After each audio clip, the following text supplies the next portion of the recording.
Just so people don't think we're glitching out, we're just silent. Yes. Everything's working fine. Don't worry, guys. Good call, man. We could probably kick it off. 30 is, I think, a good starting number here. Well, yeah, big welcome to everybody. So many seals in the audience. We love to see it.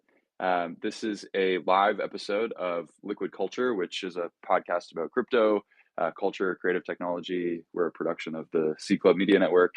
And yeah, up front, before we get into things, I just want to say this is a exclusively for vibes and entertainment purposes only experience. So no financial advice. We're just here to hang out with Wob, talk seals, talk crypto, cover a whole bunch of things around the industry. And yeah, I mean, we kind of got you on mic check already, so maybe I'll just pass it over to Nat and we can tee this up. Amazing. Well, I think as usual, we'd love to start with some background. So maybe we can start with your origin story, Wall, before Sappy Seals, and then move that into how you actually started Sappy Seals and the origin story there. Oh, I think your mic started cutting out towards the end of that, but I caught the first bit. Yeah, sorry.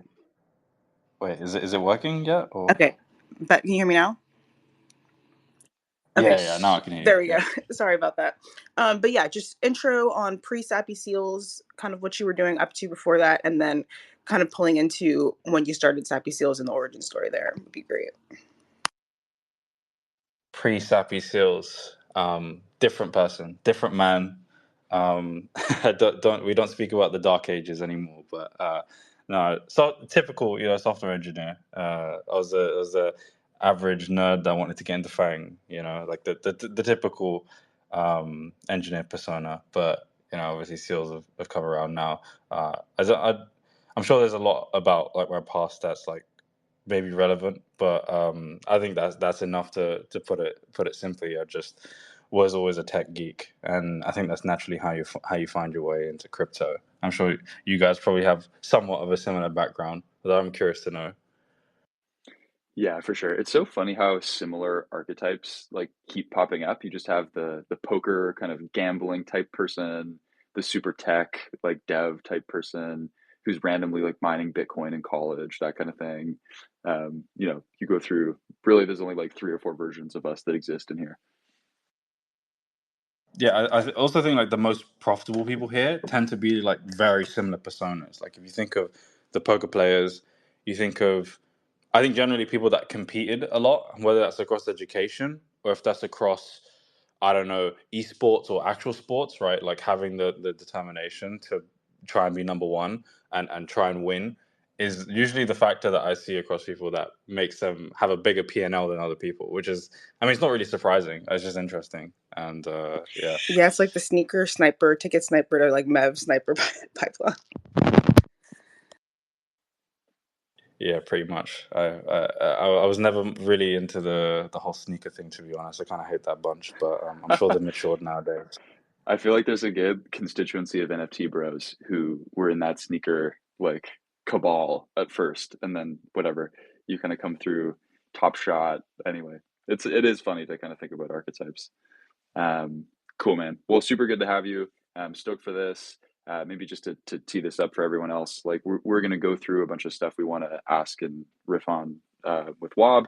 But if you do have other questions or things that you want to drop in the little comment box for this space, we'll see if we can weave some of those into this conversation. And yeah, if you do want to share this with someone or a group chat that you think might be into it, please feel free to do that as well.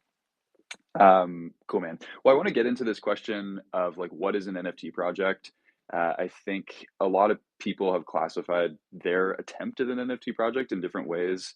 Some people go this is just a shitcoin with a picture on it. Some people are like, yo, this is a lifestyle brand and we're trying to build, community in these ways. There's gaming, there's collectibles.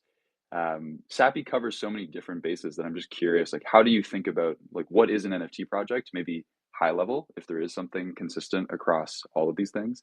And then, yeah, how do you think about Sappy specifically? So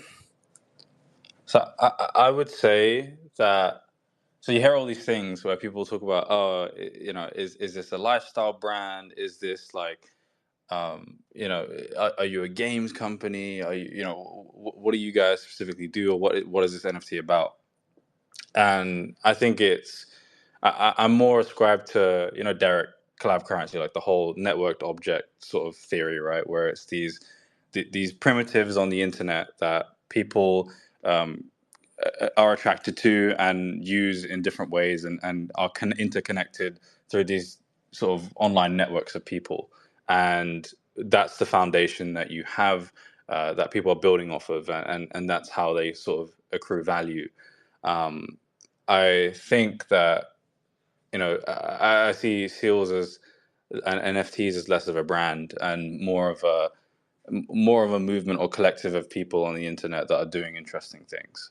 And I don't think it necessarily has to be more than that. And I think it being abstract is the most sensible way of having these things exist and flourish into what they can be, because you're not limiting as like the scope of what they are and what they can be.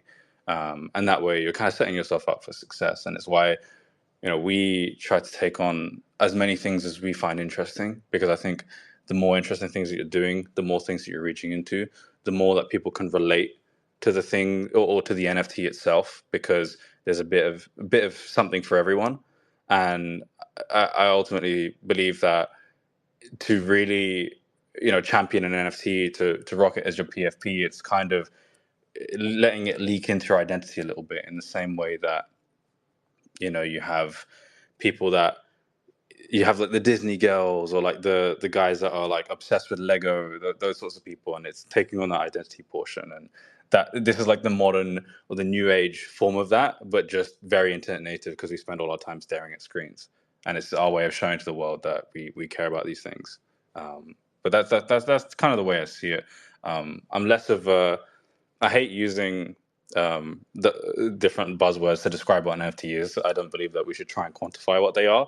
We should just try and assess that they seem to move up and down in price depending on how much people care about them and how much collective consciousness cares about them, and that's ultimately what these things are. So. I'm curious, did you always have that take, Wob, or did you evolve into that perspective? Or when you first came into crypto, did you also see it that way? Or was there ever a time where you wanted to take the project, quote unquote, more seriously? If that makes sense. So I had like it's kind of like a sine wave, right? Where I went up, and I was like, when I first started, I was just like, oh god, like this is just fun. Like, we're just fucking around, we're just making memes, and that was it was like a, a humble beginning. And I think there's a lot of truth and value to that, where the things that naturally come organic to you when you first start out something like Seals is, um, those are those are the things that really are the most valuable, because they're what come naturally to you and what other people tend to resonate with as you build that initial core community. Somewhere along the road, I went down the alternate path, which was, actually, we need to make this legit. We need to get up to Web 2 standards. We need to somehow quantify the value of this NFT, and why it is the way that it is. And it's actually a brand engagement platform that people can use and participate in, or it's some vessel for in-game objects, when it comes to, like, you're building out your own gaming ecosystem or whatever. And, like, as you tend to go down each of those pathways, you tend to find that they don't really work, or there's always something missing from each one. And from there, you're like, okay, so I've tried everything, right? And we've as a team, as a community, we've kind of tried everything, in terms of, we've done the IP side, we've done the Web3 crypto native community side, we've done more of the gaming side, we've done the token side, and it's like, okay, we've tried everything, and we still can't seem to fully quantify what this thing is, or why people care about it. Well, we can, but just in like a very granular sort of way, or like create some sort of function to describe why the price is sort of what it is. And then you end up returning back to those sort of humble beginnings, where you look back at the start of the collection, the start of the community, the start of the project, and you realize that those intangibles that people were connecting with were the ultimate, like, lifeblood to this community, or to these NFTs. Of course, you take along lessons along the way. I think nowadays, I do think of it more as like when people are projecting NFTs into the long term, I think NFTs tend to have a short lifespan. But when we think about, okay, how do we build for the long term? I would say we're ultimately building these decentralized economies, right? And so there is truth to, having that brand growth, having or building like interesting products that people can use, and having an ecosystem for people to engage with. And that's like the long tail sort of forward looking plan. But you pick up lessons along the way, and it does always circle back to, how can I create something that people will just love and care about and take up most of their time, or spend most of their time engaging with? And for different persona types, it can totally vary as to what that is. But as long as you know generally what resonates and what you care about as a person, and sort of expanding that out to connect with other people, you tend to find what that is for you. Love that, man. I think, people talk about Bitcoin as being very absorbent of new narratives, right? Where it's like, it's this money at first, and then it's digital gold, and then it's an inflation hedge, and like just something that's adaptive to different stories that happen over time. And I think there's something to that with like this NFT quote unquote project thing, like being open to a whole bunch of different ideas, identities, communities, and things overlapping actually makes you more resilient. So it's less like, oh, well, we were the IP brand and turns out that was a scam and didn't work. So, I guess too bad, right? Where you have like some ability to draw in people who are excited about whatever through the lens of seals. And like you said, this kind of becomes kind of part of your way of engaging on the internet because of that, right? You just like have more attachment. And so I don't know, to me, that segues nicely into what I wanted to, one of the things I was kind of most stoked to ask you today is just, how do you do the community building stuff that you do? Like, what does it look like to build community on the internet? You scroll through the space and there's like seals everywhere. Of course, every project is going to have some super fans, but I think, I don't know, when I look out there, seals feels special in this regard. Like you have memes everywhere. You have this thing that was being thrown around, I think a couple months back, of being the most engaged community on Nifty Island. There's like all the Giphy stuff, reply guying everywhere. It's a special thing. So I'm curious, like, how much of that has been intentional? How do you cultivate community in the way that you have? Anything to riff on these lines would be fun. Yeah. It's always interesting because when you come on these podcasts and such, and you listen to other ones, people have a very strategic way of going about building community. And of course, like, we have strategy, and that's sort of internal to us. But it's less about that, and it's more about how can we um, relate to people, and how can we talk to people in a human way that makes them not feel like they're a part of something, but know that they're a part of something. Um, and so for us, it's more about, I find it interesting talking to new people. It's kind of how we first got in touch, right? Like way back when. I can't even remember the exact of how that came along, but I just find it interesting having conversations with people. And you talk to more and more people, you discuss ideas, and you kind of get this general understanding of what this person believes, what their ideals are, what they enjoy. And there is usually some way to sort of connect and resonate over that through seals. And that is the typical way that we build community. Like, every single person in this crowd, I would say that I know most of them on like a first name basis, and I know a lot of their, even like their personal lives as well, like stuff like that. Which, there isn't any barrier in terms of, it's WAB, and then there's the community, right? And or there's the team, and then there's the community, and this veil that kind of exists. It's very much like we just know each other on a first name basis, and they even know my personal business as well, like my general life, which is dangerous when you mix that into, like, in quotes, business. I don't want to call it that, but when you mix it with business and such, you probably shouldn't do that.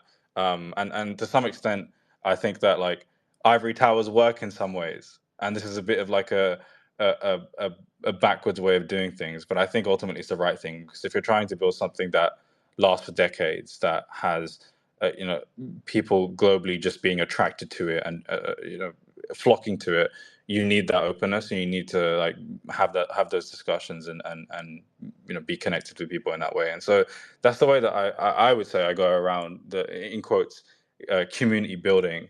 But it's more about just, I think, being human. And uh,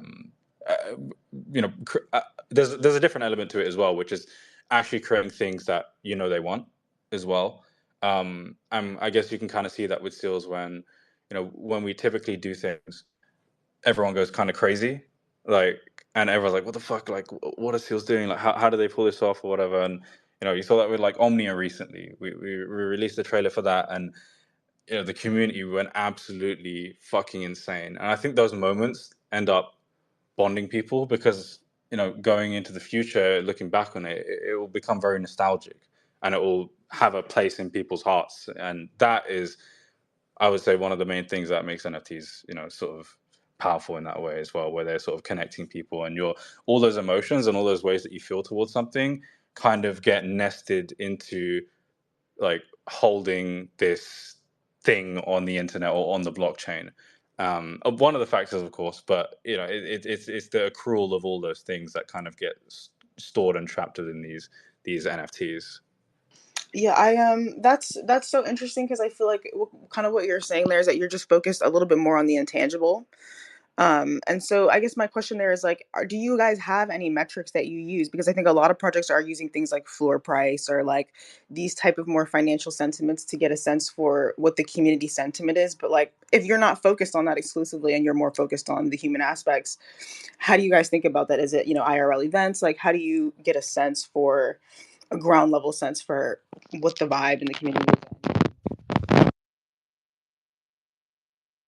Yeah. So if we're like assessing the general vibe, ultimately it's just talking to people and seeing if they're pissed off or not. And more often than not, they're very okay with vocalizing whether or not they're upset about something. So that's not something that's uncommon to us. I think there's obviously a smarter way of giving feedback. And I think nowadays, in the early days, it was quite rough because people would just spew whatever came into their brains. But now I think they've realized that we're both humans. And so giving that feedback is sort of giving that feedback in a way that's actually usable to me is probably a way more valuable way of going about things. So there's a level of maturity that the community has hit, which I think is quite important. But qualitative stuff aside, I am absolutely caring about floor price, right? Like, I'm not someone that's going to say, floor price doesn't matter, it's all about the intangibles. Like, absolutely, like, floor price is the one metric that you can at a glance understand the majority of the dynamics that exist within a community, because it's just uh, a function of, A, do people care about this thing? B, are you something that is hot at the moment, and at this point in time, is this art culturally relevant to like the world or blockchain at large? And how wealthy are these people as well? Because I think floor price is more of an indicator of the collective wealth of these people, and that then obviously there's like the supply side, and there's like the ask side and the bid side, and how those play out to equate to floor price.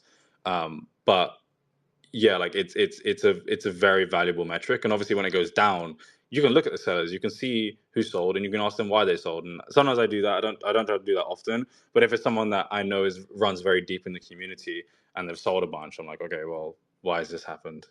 Was there a reason? And you kind of learn from those things. And it's more of a mixture of assessing sentiment, looking at the total market caps, and who is buying and selling, to get a good understanding of where you're at. And then also assessing like new money, like if new money flows in, it's like, where has this come from? Why is it coming into the community? How do I keep these people around, if they are people that are valuable to the community and should be around as well, which is an important qualifier as well.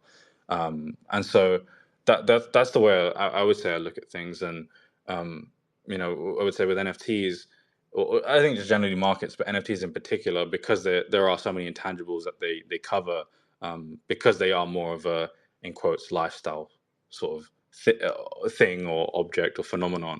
Um, I would say the two things that make the NFT sort of valuable to people is the emotional side, which tends to cover I would say it covers the asks, no, sorry, the ask side of like the sell side of the equation, right? Where it's like, if this thing makes me feel good and I'm happy with it, I don't really want to sell this thing. I already own some. It doesn't necessarily mean I'm going to buy more, but at least I'm not going to sell them. And then you obviously have the bid side, which is more about the financial incentive. It's like, how much money have I gained from this thing? Do I feel like it's worth putting more in because I've already covered my cost basis? So, and that is what gets the bid side, and obviously you need both. So if someone makes, I don't know, 20K off of a meme coin that some seal made, and they're part of like some sort of cluster of people, they're probably more inclined to put that money back in if everyone else is doing it, and that's kind of what kickstarts the network effect. And so creating wealth is really, really important, and one of the biggest goals. And I don't say this much because like I think floor price is hard to deal with sometimes, and sometimes you have to play with the cards that you're dealt. Your community naturally has like upon its initial formation, naturally the profile of what type of person and like the network value of that person tends to be already set in stone, and you kind of have to gradually work from that. But end goal, like I absolutely want to have some part of our ecosystem to be competitive with the market caps that you see in like the top 10, the top 100, right? And what that looks like and how we get there, varies. And it's not as simple clean cut as like, oh, we're gonna launch a new token, we're gonna wipe the slate clean and then just reach into those market caps with some new concept.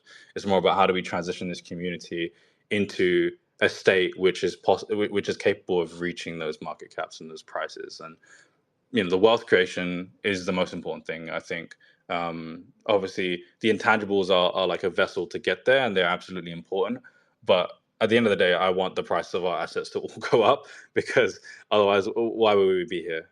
I don't want anyone to feel like they have what do you call it, opportunity risk by sitting in seals or sitting in pixel or whatever it is in our ecosystem. So yeah, sorry, long-winded, but that's kind of the way I look at things.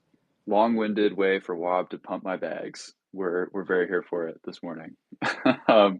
Cool, man. No, I think I just want to jump in and say the best communities that I can think of in crypto tend to have some sort of balance between that quantitative stuff of like floor price, market cap, all of these things, and that qualitative. Like, I just want to be a part of something cool, and like I want to belong with this group of people.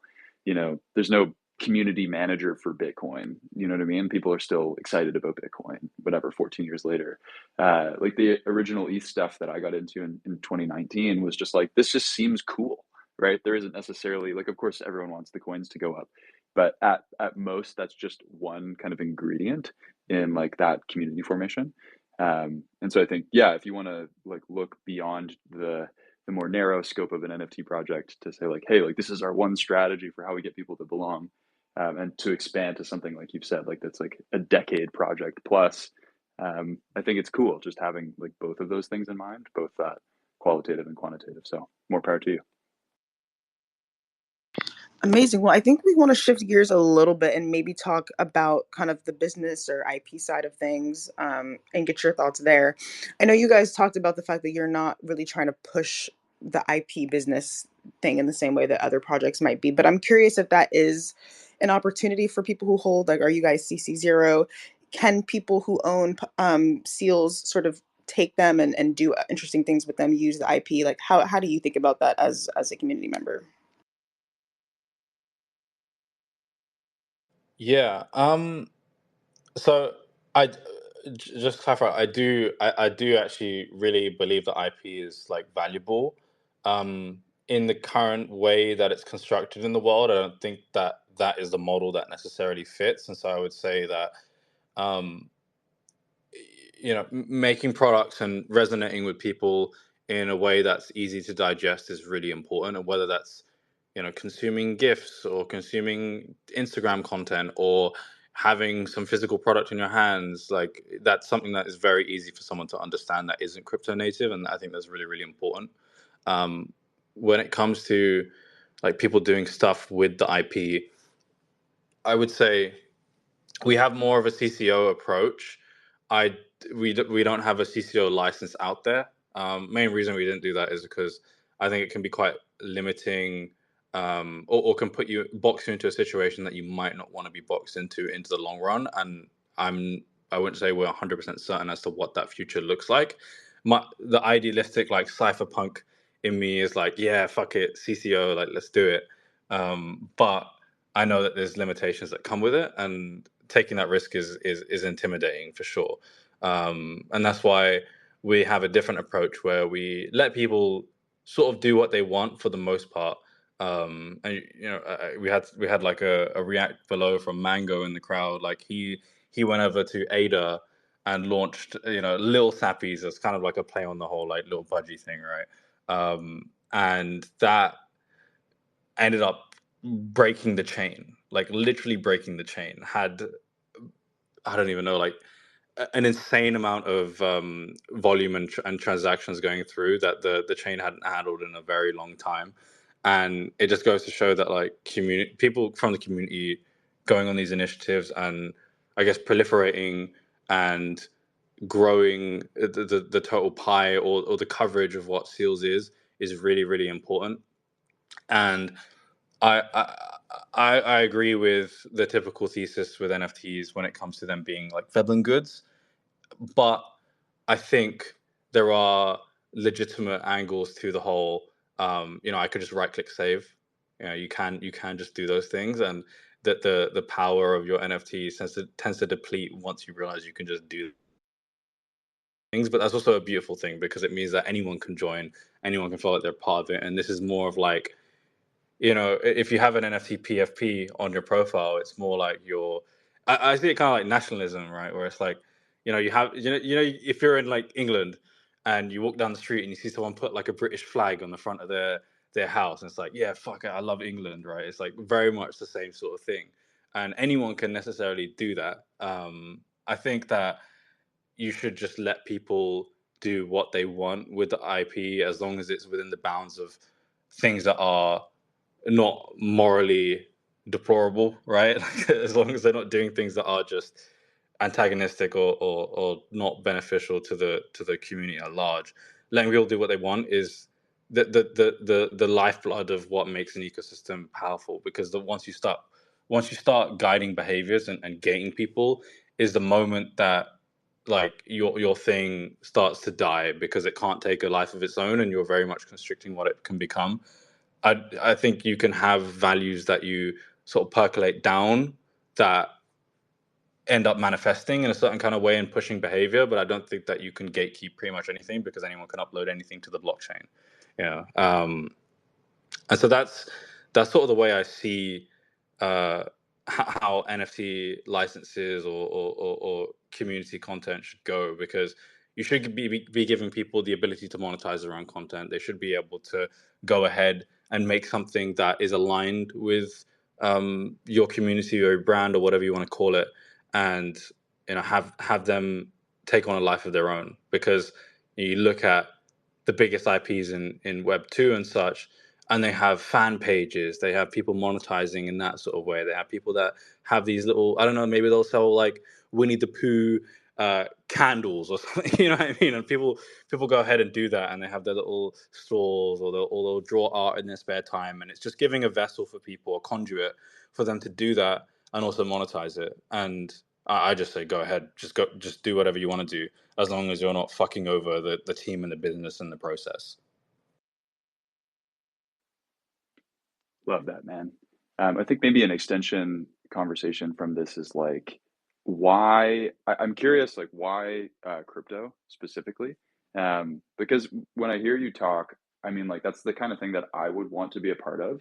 But I also feel like there's a lot of just internet people in general who are like, cool, like, I could see an internet native brand kind of doing a lot of the same things without necessarily doing like a crypto thing explicitly. And I know, Sappy's always been like, of the NFT projects, probably one of the ones that's most cognizant of like actual blockchain technology. I'm thinking of like SudoSwap stuff or experimenting with different chains, on and on. It's been kind of at least from my perspective as like a spectator, a core part of how you guys have built Sappy is like, this is a crypto brand at some level. Maybe if you don't use those words, that's fair. But curious, like, why crypto versus just being like a internet brand, IP experiment, that kind of thing? I think if it's philosophy aside, if you're a Zoomer and you're trying to amass new money for your community and yourself, obviously, like the incentive is to always start in crypto, in my opinion, because it's the fastest way to get mental liquidity behind something.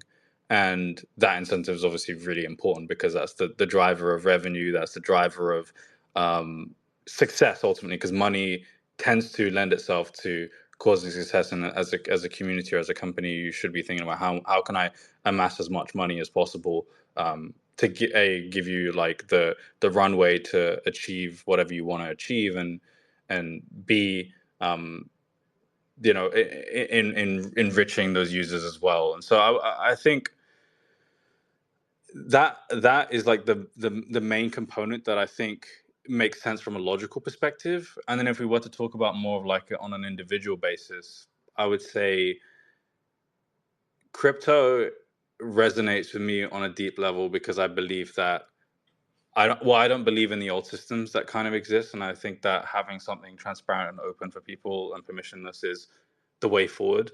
And we should be pushing in that direction whichever way we can, because the more people participate in this, the more people engage with this, the more people um, get behind it, the more of like a collective republic humanity kind of has. Is we're getting into like a weirdo territory with this line of thinking, but I just believe that like taking power away from centralized entities and putting those into the hands of the people is really important. My background is very much from a disadvantaged sort of poverty situation, so I know what it's like to be on the opposite end of being fucked over in many different ways. And I think crypto is something that enables people and gives people like, before crypto, I was fucking nothing, right? Like if you think about that, and giving people who are in that position the opportunity to succeed in that way is really valuable to me, and I think to other people here. And at the end of the day, I want my community to succeed, and I want those disadvantaged people to succeed as well. And so that's like ideologically what draws me to crypto. And then if we're talking more about like from an innovation or fun entertainment sort of perspective, I think financialization is a really interesting medium, and you can do interesting experiments that provide some sort of level of entertainment for people that is enhanced by the fact that there's high stakes involved. And naturally the world is sort of converging on that anyway when it comes to like gambling and all those sorts of things that are kind of taking over society. People want to have put their neck on the line, put money on the line. And these things are very like important to people in terms of participation and feeling like they're uh, getting enjoyment from something. And so when we talk about pseudo swap and experimenting with different chains and such, it's very much just because like I find it interesting, and I know that like if I find it interesting, other people will find it interesting, and that's going to resonate with them. And we're all just here exploring what the blockchain is and has to offer and all the different communities. It's very much I don't use this analogy often, but it's like modern day exploration. Before we had like telephones and devices like that, you'd get on a boat and you would travel to these different civilizations, right?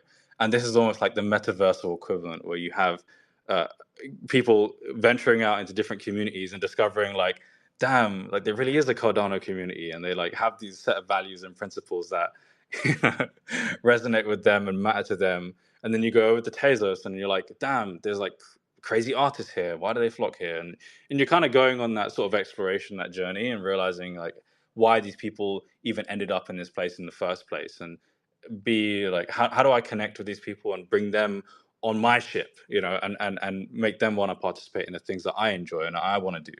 And we're more about like going to these different digital civilizations and picking up interesting people along the way. And that's how you build like an internet native community, in my opinion. It's just going to interesting spots and pockets of the internet, and then uh, finding people that also connect with the values and principles that you have. and just continuing that endlessly until you reach a singularity where Sappy just rules everything. So yeah. I love this, man. No, I think it really just goes to this like build something people want to be a part of. And when you're able to like go out on a metaversal like journey adventure together to explore things and like test stuff out and just be part of that crew as I don't know, as like blockchain land expands. I think that's a great way to tell the story. And it's also really invitational too, right? Where people are like, yeah, I really like also vibe with that set of values or that thinking. Like I want to, be part of that. So it makes a lot of sense. Appreciate the take. Yeah. On that note, I think on a personal base or on a personal level, I'm not afraid to say I don't know the answer or don't have the answers or that I don't know about something, right? And I think other people are sometimes afraid, especially in crypto, to admit that they don't understand something or they maybe could be wrong about a particular topic. And being able to like educate yourself and participate in a community of people that also accept that they may not necessarily have the answers as well, and being able to explore those things is something that I think is actually quite invaluable that people often don't talk about, and it gives you a group of people to do that exploration with and to riff off of and to gain knowledge the same way that I started out on the Binance Smart Chain. I was trading meme coins. I know what that's all about. But then I have people in the community that have never touched a meme coin before. They've never engaged with that. And, this cycle, it's been a hot topic. It's been all the hype and everyone's loving meme coins and they think it's the future. And being able to help guide those people into like trading these things and, engaging with them. And then on the flip side, myself, like, I haven't engaged in Ben, for example, with you. I didn't even know what was going on in like VC land in crypto, to be honest, because I've always been quite grassroots and just not engaged with that at all. But then after talking to you, I've understood this whole different like world of what crypto is and how it's kind of operating on the back end. And that on the flip side is also valuable as well in terms of I can then engage with that and learn from someone else, and then the community asks me questions and then I can help them understand as well, and it's kind of this like circulation of just knowledge that is getting accrued into this cluster of people that just continues to grow and grow and grow. Love that. Yeah, I guess that's actually a really great transition into the next thing that we wanted to touch on a little bit, which is this conversation around fundraising and just how you guys make sure that you have the money that you need to do cool things for the community. And as you kind of alluded to, the VC thing is not something that you maybe were paying a lot of attention to. There are projects, as we all know, that have tried to raise VC funding. There was the royalties conversation, which was a source of funding for a lot of people until that sort of went away. So there's also projects who have tried to make new projects and have, gotten pushback from the community about dilution. So curious how you guys think about the whole sustainable funding conversation and what that looks like, especially if you're trying to stay more on the grassroots side of things. Yeah, I think most people tend to. So there's usually two mindsets that people have in crypto. It's A, we should focus on building real business and doing things the real way. And then there's the people that have the mindset that we should do things in a crypto native way and we should monetize in specifically crypto ways. And I think you kind of need a bit of both. I think growing into traditional channels and monetizing in ways that are normal to people, whether that's, I don't know, getting a deal with Walmart and selling toys there, or if that's running your own sort of online clothing shop or something to that effect. I think those can work, but they're never as like profitable as a crypto thing in terms of the amount of effort you have to put in compared to the amount of value that you can gain. And so and the team as a whole are quite interested in different ways of accruing money in that way. So for example, like Ben mentioned the pseudo swap thing, and we hold our own assets. We're okay with LPing because we believe in what we're doing. We have generated sort of revenue in that way, and royalties were never really a concern for us because we kind of prepared against that conversation. I don't think these are the only income streams or the only revenue streams you should have, but ultimately, like, thinking of interesting ways that are crypto native to reap upside is always going to be the most profitable, and there's different ways of going about that. When it comes to people talking about dilution, it's a very valid concern. I just think that people have a very tainted perception of what dilution is in crypto because they've always been stung by it.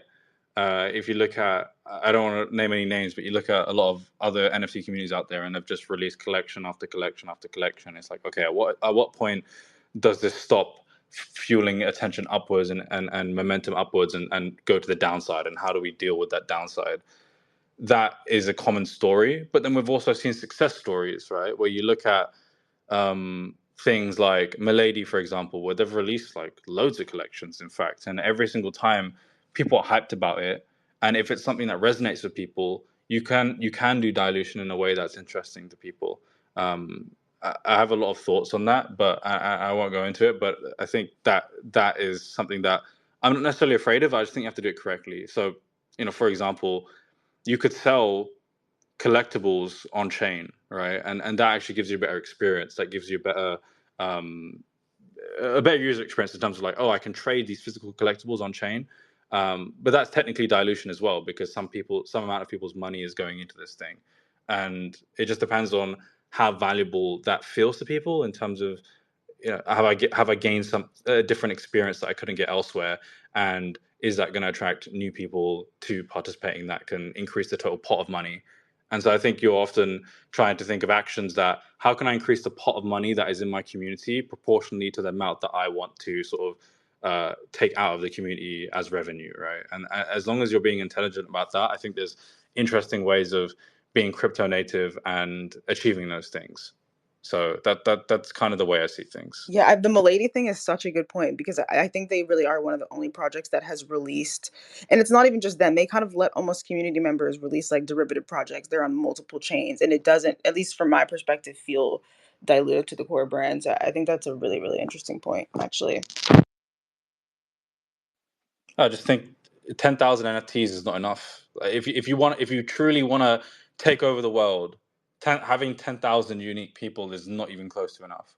And you need a conduit for that. You need a way for people to feel connected at the deepest level. And we've realized as a collective that financialization, holding an asset, can bias you in such amazing ways if you're a company, right? And you want people to just, you want to have like hordes of people that wanna, or that care about what you're doing, and giving them a piece of that pie, and giving them some ability to reap the upside is really important. And so having those derivatives and having those people that are being slowly onboarded into the ecosystem can result in some amazing things. I mean, some of the connections that I've gotten from some of the smaller derivative projects in our community that you would think, these things are selling for like $20 a pop. Like, this can't really accrue value, can it? But then you talk to someone who's actually like got 2 mil net worth that just apes like, I don't know, 50 G's into the floor, and you're like, okay, well, this person somehow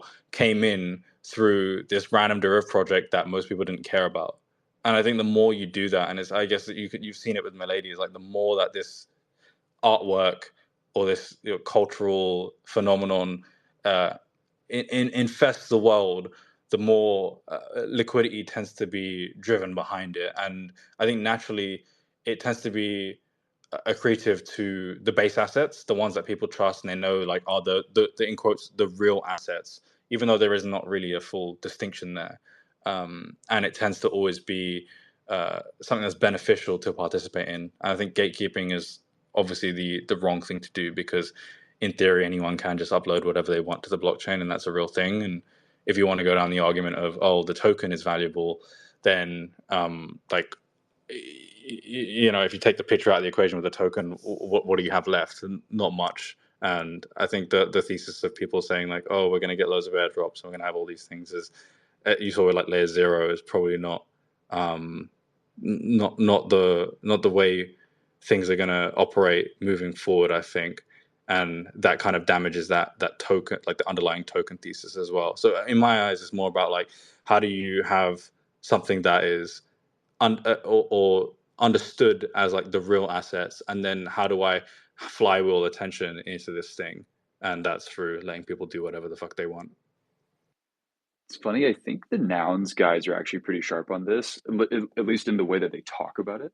Um, price stuff aside, this idea of like proliferating the meme, basically, like taking the nouns glasses as far as they possibly can, letting anyone use it, whatever. Obviously, they're more in the Creative Commons camp, but it's kind of a similar like line of thinking anyway, which is to say, like, if you can just get a lot of people to see this stuff and care about it, eventually value will flow back to the core.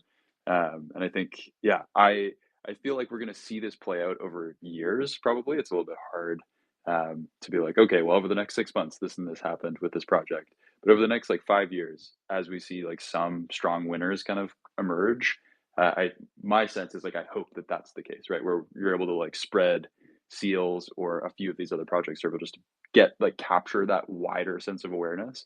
And then of course you're going to have like the super fan, like core asset that might be, a little bit more premium in value, right? But yeah, man, this is super helpful. I think I want to add one quick thing, and then we'll go into a couple of our little final questions here. Just on the like raising money, how do you fund stuff point, which is like, I'm sure you've taken more of a beating on this as a founder than most, but I feel like people are just constantly critical, kind of no matter what you try and do, right? Where it's like, they raised VC money, how dare they? Like they did a mint, like so extractive. Like they're just like forking this thing and they're doing this. Like there seems to be no like clean path because people are often so critical in crypto. And so I think the moderated answer is like, if you want these teams to do cool shit, like you need to let them raise money in one way or the other. And the alignment question is not like, do I want this team to raise money in some way? It's more like, do I actually trust they will steward it well? And that's kind of the hope with interviews like this, right? Where you get a chance to kind of peek into Wob's brain and think about Sappy Seals and like understand where they're going, so that whatever ends up happening, you can decide for yourselves like whether, hey, like this is a team of high integrity that I want to kind of support or not. Because I think, yeah, there's a lot of critics out there, if that makes sense. Yeah, and that trust is really important because, as you said, stewarding people's money, especially when it's millions of dollars, is not. In crypto, we tend to minimize the impact of certain actions, but if you went to go to the normal world and someone took 3 million, 4 million, 5 million from from a community of people and said, I'm gonna take your money and I'm gonna use it to build X, Y, Z, you're gonna be very critical and sort of skeptical of what they do, and you're probably not going to trust them until they've absolutely proved to the utmost extent that they are worthy of holding your money. And people tend to, it's not like raising from one LP or from one person where you just have to have a connection with that people. It's like people can band together and start shitting on you if they really don't agree with you, and you can kind of have this sort of revolution against you. And so it's about that trust, and obviously being using the money in a way that is valuable to the project. I think when it comes to raising venture money, now I don't really see like an issue with that. I would say if we were to ever raise money, I would do it in a way that gives the community some opportunity to participate in that. If you look at, I think Kobe has the best tweets on it, where he says you're seeing people reach into the apathy sort of angle of meme coins of the future because fuck everything else and everything else isn't fair and we're screwed. And you see the Sisyphus tweet. You're seeing the gap or the arbitrage between private and public markets starting to decrease substantially. You look at the open price of ZK Sync and Layer Zero compared to what their last raise was, and you're seeing that very much be minimized between the two. You're seeing all of these sort of factors play out where there's clearly a mismatch of market dynamics, right? You have people that feel like they can't get in early, even though they're the real, in quotes, the real users and the people that are actually participating in these things.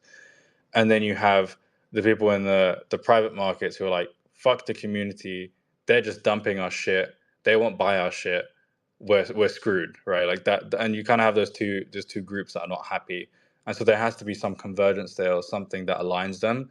And in some ways, I think the ICO model was interesting. Obviously, I don't want to say it was the correct model, but it gave everyone an opportunity, and we did see some interesting pro tools come out of that have stood the sands of time. And so some return to that model, I think, is very valuable. And we've seen that recently with NFTs doing token sales and stuff, and having the community fire sales, and those have gone down pretty well, I think, for the most part. And having things like that for people to participate in, I think, is the happy medium. And just I think with crypto, things being fair is what matters a lot to people. They don't really care about necessarily who gets in, as long as they had a chance or an opportunity to get in, and they're typically very much like less critical. And we should move more towards that direction, because otherwise people are not going to want to play the game, because if to play the game you have to feel like the game's fair. And if it goes for long enough time and you feel like the odds are stacked against you, you're not going to play the game, you're going to play something else, and you're going to revolt and resist. And I think having that fairness is important. So yeah, that's my take on like the current dynamics of the VC versus community sort of argument. Amazing. Well, I think that that's a perfect segue to like maybe the final thing you want to touch on here, which is I understand that you guys have some games in development, and some other things that you're building out. Maybe you want to show for the community, talk a little bit about. So yeah, would love to hear about that and anything else that you guys are cooking up or just excited about in the coming months. Yeah, on the game front, I think we for our backgrounds are within gaming. I was a game dev when I was younger, and the team are all from, or majority of the team are from esports, or they run very deep in the gaming community, whether that's Minecraft, the developer scene there, or the hacker scene, or all those sorts of things. And it's gaming is something we deeply care about. It's something that I believe is the modern day movies, right? It's something that engages people, that makes them connect with something, that entertains them in a way that's not just watching a TikTok reel where it's about 5 seconds and you barely, it went in one ear and went out the other. It's something that really resonates and sticks with you. And I want to build games. It's one of my favorite things to do, and I think it's an interesting medium to explore and tell stories and make people feel something. And so that's our overall thesis. And I kind of want to build out the first blockchain games that really reach users that aren't crypto native and resonate with people across the world, because not only have we created an interesting game design or a concept that is new, that is refreshing to typical gamers, but also we've done the IP in a way that has given room for legacy.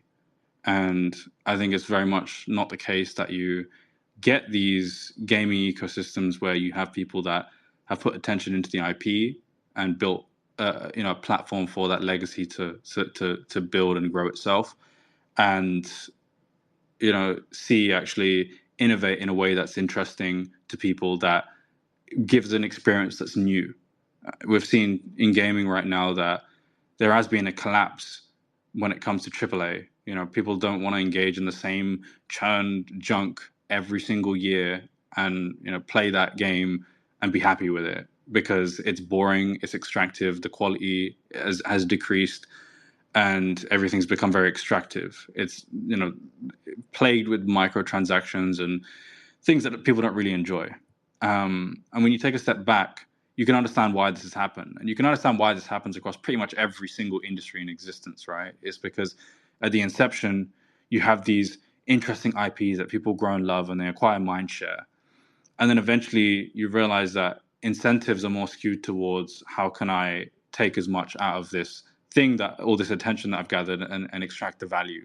And you look at all the typical IP, all the IPs that people have loved from the early 2000s and what they look like now, and they're truly abominations of what they once were. Because when they first started, it was about fun. It was about how can I entertain people. It was art. It was some way of expressing what the game dev wanted to bring to the world.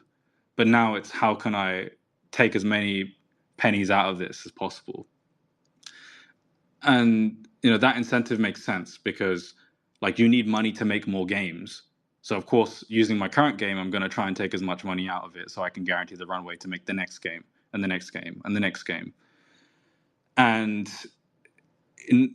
that's starting to collapse, and we're seeing indie pop up as a genre that is really valuable to people in terms of new concepts, things that are interesting, things that people want to play, and things that feel like art again. They feel like behind the screen there was someone that paid attention to all the small things that mattered to people. And I don't think we've really seen anyone come onto the stage or come onto the scene that has been like, do you know what? We're going to do it the old way, but we're going to go big leagues with it, right? We're going to try and really, in quotes, take over the world and give something to the world that isn't extractive, that gives value to you as a user, as the person that is participating. That's also set up in a way that you can fall in love with the concept and whatever it is that you are building. For us right now, that's Omnia as like the primary flagship. And sorry, I've actually just lost my train of thought. But yeah, like I think gaming is just the vessel to do that, and something that is very, very close to me on a personal level. And I want to be one of the people that leads the renaissance of gaming, I would say, and brings the power back to the users and the players, the people that are engaging with this thing on a day-to-day basis, and breathe life back into it, because I think it's gone very stale and someone has to challenge that. And I think if there's anyone who's set up to challenge that, it's probably us, who have been in an industry that is constantly full of new challenges and new innovations and things that and concepts that we can take from here and apply to games in a way that is interesting and resonates with people. Well said, man.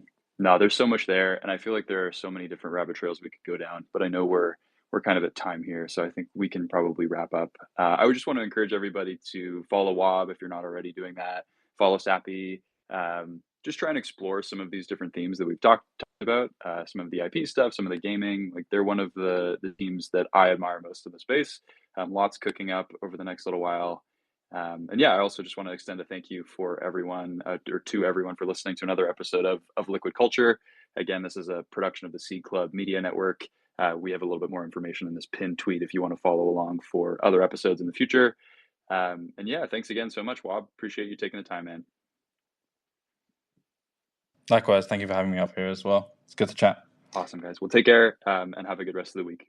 Bye now.